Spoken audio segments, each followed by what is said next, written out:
오늘 이 시간에 우리 함께 보신 말씀 마가복음 9장 14절부터 29절까지 말씀 함께 보시겠습니다. 신약성경 69면입니다.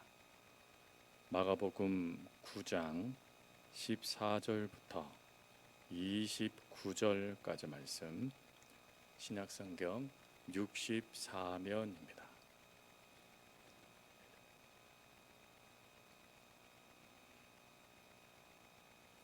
9장 14절부터 29절까지 말씀을 우리 함께 봉독하겠습니다. 이에 그들이 제자들에게 와서 보니 큰 무리가 그들을 둘러싸고 서기관들이 그들과 더불어 변론하고 있더라. 온 무리가 곧 예수를 보고 매우 놀라며 달려와 문안하거늘 예수께서 물으시되 너희가 무엇을 그들과 변론하느냐. 무리 중에 하나가 대답하되 선생님, 말 못하게 귀신 들린 내 아들을 선생님께 데려왔나이다. 귀신이 어디서든지 그를 잡으면 거꾸로 쪄 거품을 흘리며 이를 갈며 그리고 파리해져지는지라. 내가 선생님의 제자들에게 내쫓아 달라 하였으나 그들이 능히 하지 못하였더이다. 대답하여 이르시되 믿음이 없는 세대여, 내가 얼마나 너희와 함께 있으며 얼마나 너희에게 참으리요. 그를 내게로 데려오라 하시매 이에 데리고 오니 귀신이 예수를 보고 곧 그 아이로 심히 경련을 일으키게 하는지라. 그가 땅에 엎드려져 구르며 거품을 흘리더라. 예수께서 그 아버지에게 물으시되 언제부터 이렇게 되었느냐 하시니 이르되 어릴 때부터니이다. 귀신이 그를 죽이려고 불과 물에 자주 던졌나이다. 그러나 무엇을 하실 수 있거든 우리를 불쌍히 여기사 도와 주옵소서. 예수께서 이르시되 할 수 있거든이 무슨 말이냐. 믿는 자에게는 능히 하지 못할 일이 없느니라 하시니 곧 그 아이의 아버지가 소리를 질러 이르되 내가 믿나이다. 나의 믿음 없는 것을 도와 주소서 하더라. 예수께서 무리가 달려와 모이는 것을 보시고 그 더러운 귀신을 꾸짖어 이르시되 말 못하고 못 듣는 귀신아, 내가 내게 명하노니 그 아이에게서 나오고 다시 들어가지 말라 하시매 귀신이 소리 지르며 아이로 심히 경련을 일으키게 하고 그 아이가 죽은 것 같이 되어 많은 사람이 말하기를 죽었다 하나 예수께서 그 손을 잡아 일으키시니 이에 일어서니라. 집에 들어가심에 제자들이 조용히 묻자오되 우리는 어찌하여 능히 그 귀신을 쫓아내지 못하였나이까. 이르시되 기도 외에 다른 것으로는 이런 종류가 나갈 수 없느니라 하시니라. 아멘. 우리는 지난주에 예수님의 그 변화산 사건의 말씀들을 살펴보았죠. 이 변화산의 사건이 있은 날 바로 다음 날에 이 사건이 이루어진 사건이 바로 본문의 내용인데, 예수님은 변화산 사건이 있은 다음에 누가복음 9장 37절 말씀 병행 구절을 보니까 이튿날이 돼서야 아랫마을로 내려오게 되어지십니다. 근데 그때에 어떤 일이 발생되어졌냐면 예수님의 남아 있었던 9명의 제자들과 서기관들 사이에 변론이 일어납니다. 이 변론하다라는 이 단어는 원래는 논쟁하다라는 단어입니다. 그러니 이 서기관과 9명의 제자들이 서로 변론하며 논쟁하며 서로 다투고 있었다라는 것이죠. 그런데 그 분위기가 일방적으로 서기관들에 의해서 제자들이 지금 코너에 몰린 상태가 되어집니다. 이때에 예수님께서 그들 곁으로 다가가시죠. 그러자 그 예수님께서 그들 곁으로 다가가시자 무리들이 놀라합니다. 그래서 무리들이 놀라하면서 본문 말씀에 보니까 예수님을 보고 놀라며 달려와 문안하거늘이라고 되어져 있는데, 이 문안하다라는 단어가 한번 인사하고 마치는 단어가 아니라 여러 번 인사하다라는 뜻입니다. 그래서 신학자들은 이들이 왜 여러 번 인사했을까라는 것을 대하여 무엇라고 표현하고 있냐면 예수님의 신적 권능에 그들이 압도당했기 때문이다라고 이야기를 합니다. 오늘 이 본문의 사건은 출애굽기 전에 모세가 하나님을 호렙산에서 만나고 난 다음에 그의 얼굴에 광채가 났듯이 예수님이 변화산 사건 다음에 신적인 권능, 영적인 권능이 누구나 다 알아볼 수 있을 정도로 예수님에게 보여졌다라는 것입니다. 그래서 그 보여짐에 많은 무리들이 놀라워하며 제정신이 아니었다라는 것이죠. 제정신이 아니다 보니까 예수님께 한 번만 인사하면 되는데 인사하고 또 인사하고 또 인사했다라는 것입니다. 그게 바로 본문에 나와 있는 15절까지의 내용이죠. 이렇게 인사하는 그들의 모습에 예수님은 왜 이런 논쟁이 발생됐는지를 질문을 하십니다. 근데 그 질문의 내용은 귀신 들린 한 소년을 9명의 제자들이 고쳐주지 못하게 됐고, 그 고쳐주지 못한 그 사건이 서기관들에게 빌미가 되어져서 그 일로 말미암아 지금 예수님과 예수님의 제자들과 서기관들이 논쟁하며 다투고 있는 것입니다 라는 것을 아시게 되어집니다. 그리고 그것을 아시면서 예수님은 그 다음 이 논쟁의 한 가운데로 들어가게 되어주시죠. 근데 논쟁의 한 가운데로 들어가심에도 목적이 있습니다. 그것은 물론 이 아이를 고쳐주시면 목적입니다. 하지만 오늘 본문의 말씀이 무엇으로 마무리되어져 있냐면 기도로 마무리되어져 있습니다. 그러니 예수님께서 이 논쟁에 개입하신 이유는 바로 하나님의 능력을 받고서도 그 능력을 제대로 활용하지 못하고 있는, 그리하여 논쟁에 휩쓸려 예수님을 부인하는 사람들에게 어떠한 말도 하지 못하고 있는 제자들을 다시금 깨우치게 해주셔서 그들이 믿음으로 예수님 곁에 서서 주님의 귀한 사역을 감당하는 제자가 되게 하시기 위하여 예수님은 이 논쟁에 들어가신 것입니다. 이 논쟁 가운데 이 논쟁을 예수님께서 개입하시면서 오늘 본문에 보면 네 부류의 사람들이 등장하게 되죠. 그 첫 번째 부류는 누구냐면 서기관입니다. 여러분, 서기관은 어떤 사람들이죠? 서기관들은 이 하나님의 말씀을 가르치고 그 의미를 깨달은 것을 많은 백성들에게 온전하게 전해줘서 백성들을 하나님 앞에 세우는 종교 지도자들입니다. 근데 이 종교 지도자들이 지금 어떤 모습을 보여주고 있습니까? 지금 이 종교 지도자가 예수님의 제자들과 논쟁을 하고 있을 때 그 논쟁의 중심에 누가 있냐는 것이죠. 분명한 것은 이 논쟁 사이에 병 고침, 귀신 들렸던 이 소년이 그대로 방치되어져 있었다라는 것입니다. 여러분, 지금 이 하나님의 말씀을 전해야 되는, 또 그 말씀을 온전하게 가르쳐야 되는 종교인, 종교 지도자가 하나님의 그 사랑을, 그 말씀을 누구보다 더 많이 알고 있고 더 많이 깨닫고 있으며, 심지어 율법에 내 이웃을 내 몸처럼 사랑하는 것이 하나님의 뜻이다라는 것이 이들 가운데 삶으로 몸에 그것이 이미 배어져 있는, 학습되어져 있는 이들인데도 불구하고 그들 눈에 지금 이 소년이 들어오고 있지 않았다라는 것입니다. 지금 그 상태는 말할 수 없이 비참한 상태입니다.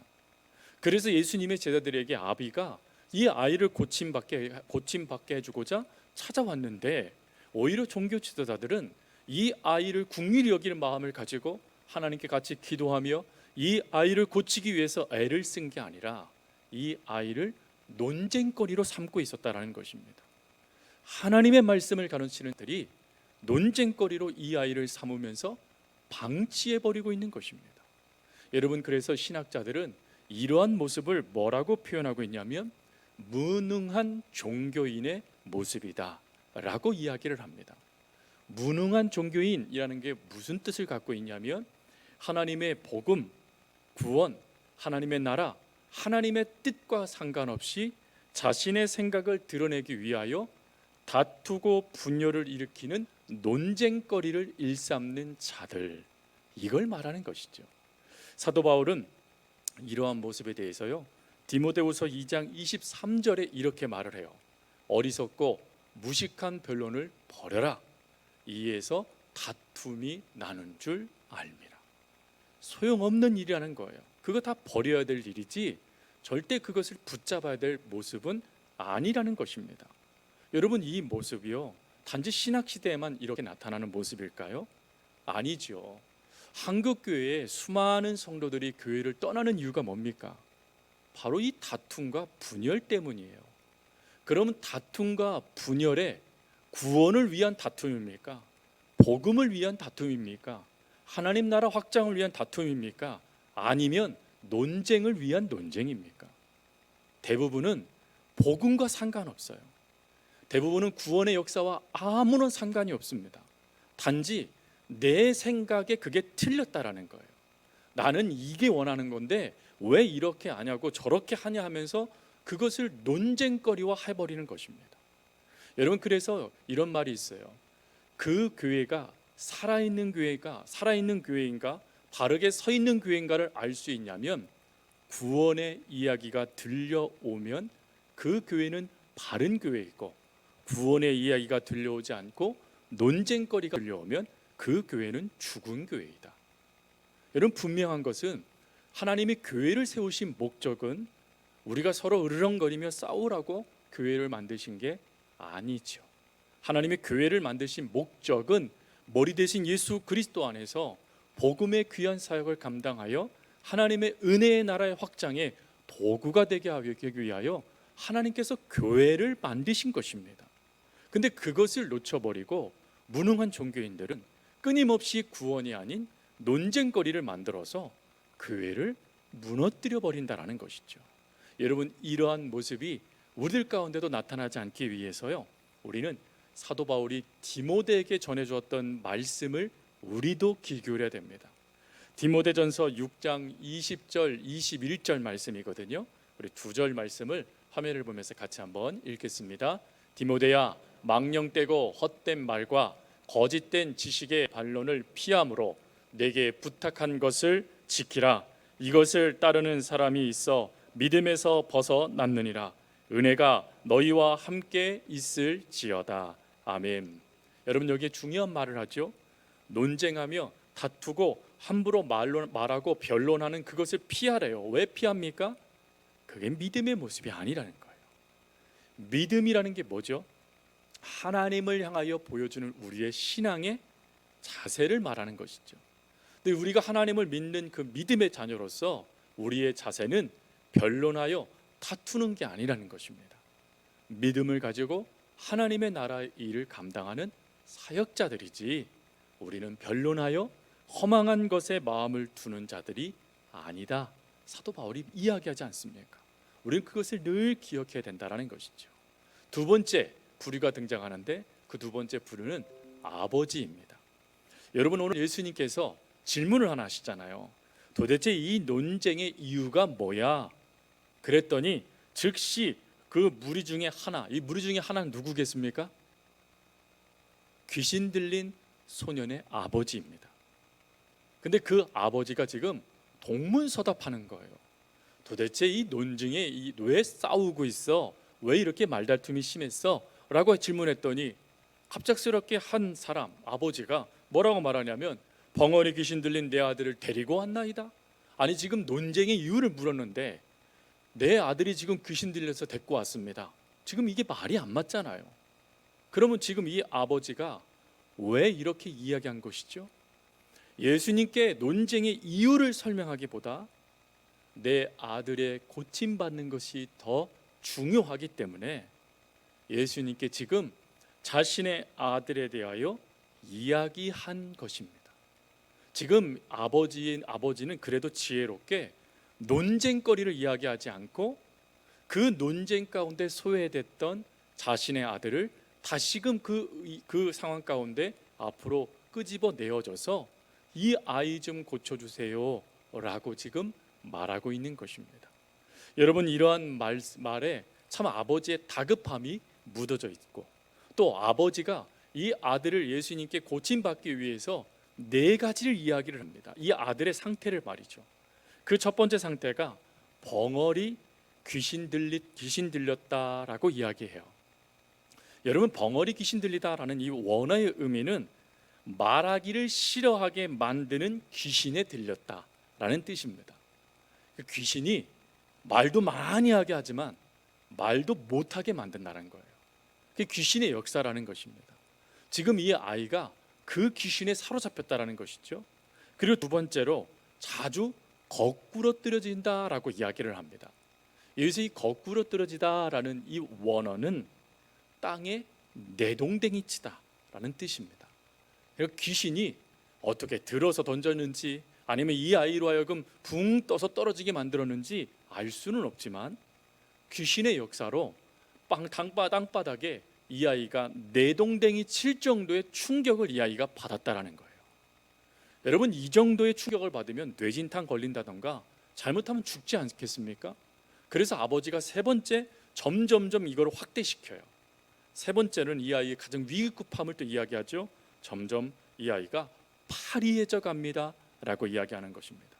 파리해져 가다라는 이것의 뜻은 죽음을 피할 수 없는 지경에까지 이르르다 라는 뜻입니다. 내일 죽어도 지금 죽어도 전혀 이상하지 않는 절망의 상태를 말하는 것이에요. 그리고 난 다음에 마태복음 17장 25절 말씀에 가보니까 한 가지 증세가 더 플러스 돼요. 그게 뭐냐면 이 아이에게는 간질 증세까지 있는 것입니다. 간질 증세가 나타나서 끊임없이 불에도 물에도 넘어지게 만드는 귀신의 역사가 이 아이 가운데 나타났다라는 거예요. 그러나 여러분, 이런 네 가지만 들어봐도 지금 이 아이는 중증 환자입니다. 예수님이 고쳐주지 아니하면 곧 죽을 수밖에 없는 정말 절망 가운데 있는 아이이죠. 근데 이 아이를 데리고 와서는 이 아버지가 뭐라고 얘기합니까? 할 수 있거든 불쌍히 여겨주세요 라고 이야기를 해요. 여기서 이 할 수 있거든 이라는 이 말씀은 가능성과 불가능성을 동시에 염두에 둔 말입니다. 이 배경은 예수님의 제자들이 실패했잖아요. 그러니 예수님의 제자들이 실패한 것을 배경으로 두고 예수님과 그것을 결부시켜서 말을 한 것입니다. 그러니 여러분, 이 말은 믿음으로 이야기한 말일까요? 아니면 믿음 없이 예수님의 능력을 제안하며 의심하며 한 말일까요? 후자이죠. 믿음으로 한 말이 아니라 예수님의 능력을 제안하면서 의심하며 한 말이 할 수 있거든 이라는 말이었습니다. 여러분, 지금 아버지의 상태는 믿음의 상태이기보다 의심하며 예수님의 능력을 제안하고 있는, 사실 우리들의 모습과 동일하다는 생각을 갖습니다. 우리들도 여러 가지 일들을 겪게 됐을 때 하나님 믿습니다 라고 이야기하지만 그 기대와 그 소망이 물거품 바 되어지고 점점 그 기간이 길어진 듯한 느낌이 들기 시작하면 그때 우리 가운데 나타나는 모습이 바로 이러한 모습이잖아요. 50대 50, 이것도 대단한 믿음이죠. 그러나 50대 50도 되기는커녕 이제 하나님은 어쩔 수 없으신가 보다, 나를 포기하셨나 보다 라고 절망하기 일쑤인 게 우리이지 않습니까? 지금 그 모습을 하나님은 이 아버지의 모습을 가지고 우리의 모습을 보게 해 주시는 거예요. 그리고 세 번째 부류는 제자들입니다. 여러분, 제자들은 무기력한 존재가 맞을까요? 아니면 능력 있는 사람들이 맞을까요? 어떠신 것 같아요? 귀신을 못 쫓아냈으니 뭔가 무기력한 것 같기도 하고. 근데 앞절 말씀 마가복음 6장 7절과 마가복음 6장 13절 말씀에 가보면 예수님이 이미 제자들에게 두 가지의 능력을 허락하셨어요. 그 첫 번째 능력은 무엇이죠? 귀신을 제어하는 권능을 주셨어요. 즉 이들 속에 하나님이, 예수님이 능력을 더하셔서 귀신 축처를 할 수 있도록 이들에게 능력을 부으셨다라는 거예요. 그것뿐입니까? 이들이요, 기도하면 병도 고침받는 역사들도 나타나게 되어져요. 그래서 여러분 13절에 많은 귀신을 쫓아내며 많은 병자에게 기름을 발라 뭐 했대요? 고치더라. 하나님이 이미 제자들에게 그 능력을 주셨다라는 거예요. 근데 그 능력을 주셨음에도 불구하고 왜 제자들이 귀신 축출에 실패합니까? 이 답을 알 수 있는 게 바로 우리가 읽은 본문 마지막 절 예수님의 말씀이에요. 예수님이 이렇게 말씀하시잖아요. 기도 외에 다른 것으로 이런 종류가 나갈 수 없느니라. 이게 무슨 말이죠? 제자들이 지금 무엇을 하지 않았냐면 기도를 하지 않았다라는 거예요. 기도를 하지 않았다라는 이 말씀뿐만 아니라 이들이요, 하나님의 역사를 믿는 믿음을 가지고 주님의 이름을 가지고 그 역사에 반응하기보다 기도와 주님의 이름이 아닌 다른 수단을 사용했다라는 뜻이 되기도 합니다. 즉 하나님을 의지하여 하나님의 이름으로 담대하게 내가 예수 그리스도의 이름으로 내게 명한다 라고 하며 그 예수님의 이름을 의지하여 귀신을 내어 쫓은 게 아니라 하나님도 상관없고 기도도 하지 않은 다른 방법을 가지고 귀신을 내어 쫓으려고 했다라는 뜻입니다. 그리고 여러분, 기도라는 이것은 믿음의 행위라고 말을 합니다. 즉 기도를 한다라는 것은 내가 믿음이 있다라는 뜻이에요. 근데 이들이 기도를 하지 않았다라는 것은 결론은 이들이 예수님을, 하나님을 온전히 믿지 못했다라는 것을 말해주는 것이에요. 예수님의 제자들은요, 끊임없이 예수님을 믿지 못해요. 믿지 못하다 보니까 그때마다 뭐가 나타날까요? 인간적인 방법이 나타나는 겁니다. 인간적인 방법이 나타나니 당연히 실패하죠. 예수님도 안 계시고 하나님의 능력도 의지하지 않고 믿음도 없는 그 자리에 어떠한 역사가 이루어질 수 있겠습니까? 지금 예수님이 제자들의 지금 논쟁 가운데 왜 개입하셨는지가 바로 이 사건, 이 말씀 때문인 거예요. 제자들이 정작 중요한 믿음은 놓쳐버리고 세상 방법, 세상 능력 의지하며 행동하는 그것이 얼마나 잘못됐는지를 깨닫게 하시고자 주님이 지금 이렇게 그들의 잘못을 들추어내신 것입니다. 그러면 네 번째 부류, 그 아들은 어떻습니까?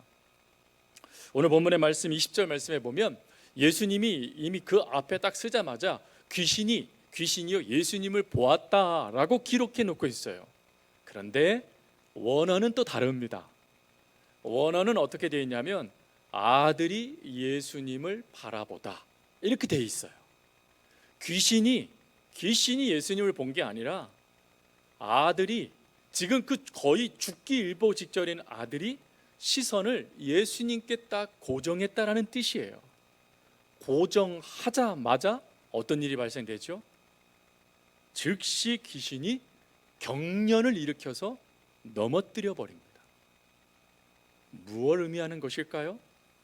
귀신은 철저하게 이 아들의 고침, 이 아들의 치유, 그게 목적이 아니라 이 아들의 멸망에 모든 초점이 맞춰져 있다는 거예요. 그래서 이 아들이 예수님을 바라보지 못하도록 경련을 일으켜서 이 아이의 시선을 예수님에게서 자신에게로 옮겨가 버렸다는 뜻입니다. 여러분, 이러한 모습 사단이 끊임없이 우리들에게 주는 역사예요. 여러분들이 하나님과 온전한 관계를 맺고자 하나님의 은혜 가운데 서고자 애를 쓰잖아요. 그러면 사단은 끊임없이 여러분들의 시선을 흐트려 버려요. 끊임없이 하나님을 바라보던 모든 것들을 중단시키려고 모든 상황을 번잡하게 만들어 버려요. 분주하게 만들어 버리고 여러분들의 마음을 널뛰게 하듯이 막 요동치게 만들어 버립니다. 그래서 하나님 놓치게 만드는 거예요. 만약에 여러분들이 하나님의 은혜를 바라보고 그 은혜 가운데 서고자 하는데 무엇인가 사건이 발생됐습니까? 그러면 목숨을 걸고요, 하나님께 집중하셔야 돼요. 그래야 귀신의 역사가 멈춰져요. 그래야 하나님께서 여러분들에게 주시고자 하시는 은혜를 여러분들이 받아서 사단을 물리치는 능력의 사람이 될 수 있습니다. 그리고 사단이 지금 그렇게 장난친다라면 그때가 바로 은혜 받을 때라는 뜻이에요.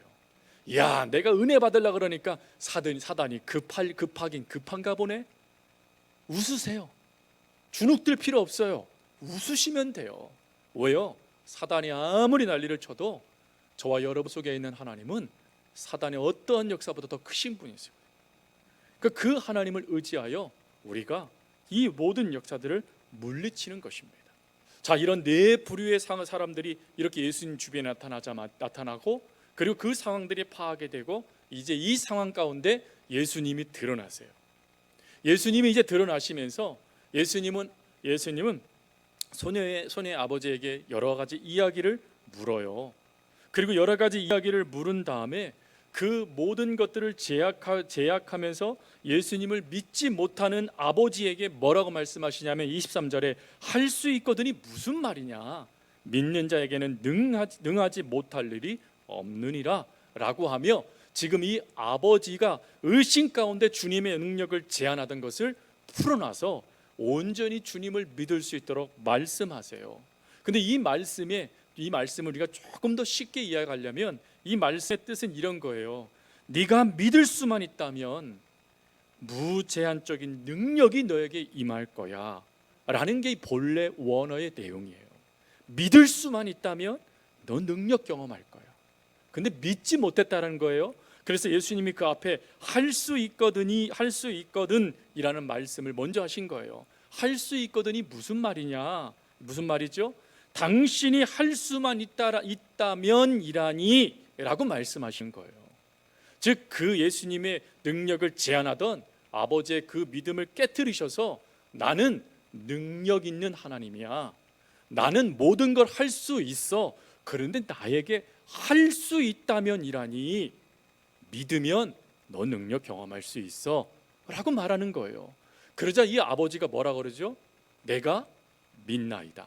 주어가 빠졌어요. 주어가 뭐라고 되어 있냐면 주여 내가 믿나이다 라고 되어져 있어요. 여러분, 처음에 이 아버지가 예수님의 논쟁의 이유를 물었을 때 뭐라고 대답했습니까? 선생님, 내 아들이 벙어리가 되어지고 자주 넘어지기도 합니다 라고 이야기했잖아요. 그런데 그 예수님의 능력을 제한했던 이 아버지의 믿음의 역사에 주님이 역사하기 시작하니까 선생님에서 뭐로 바뀌어요? 주님으로 바뀌었다라는 거예요. 주님으로 바뀌고 난 다음에 놀라운 고백을 해요.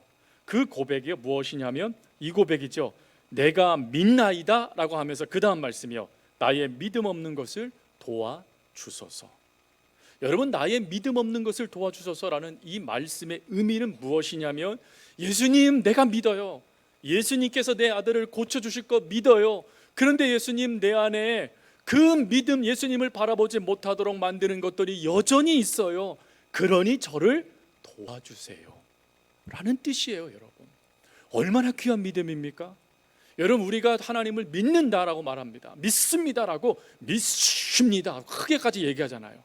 근데 여러분, 믿지만 정작 중요한 거, 우리가 우리 안에서 주님을 향한 믿음이 온전하게 100% 반응되나요?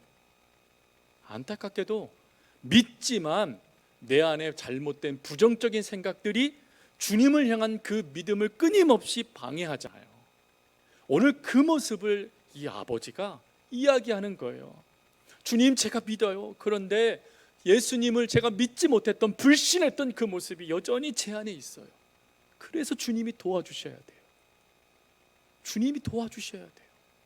여러분, 이 고백이 우리의 고백이 될 줄 믿습니다.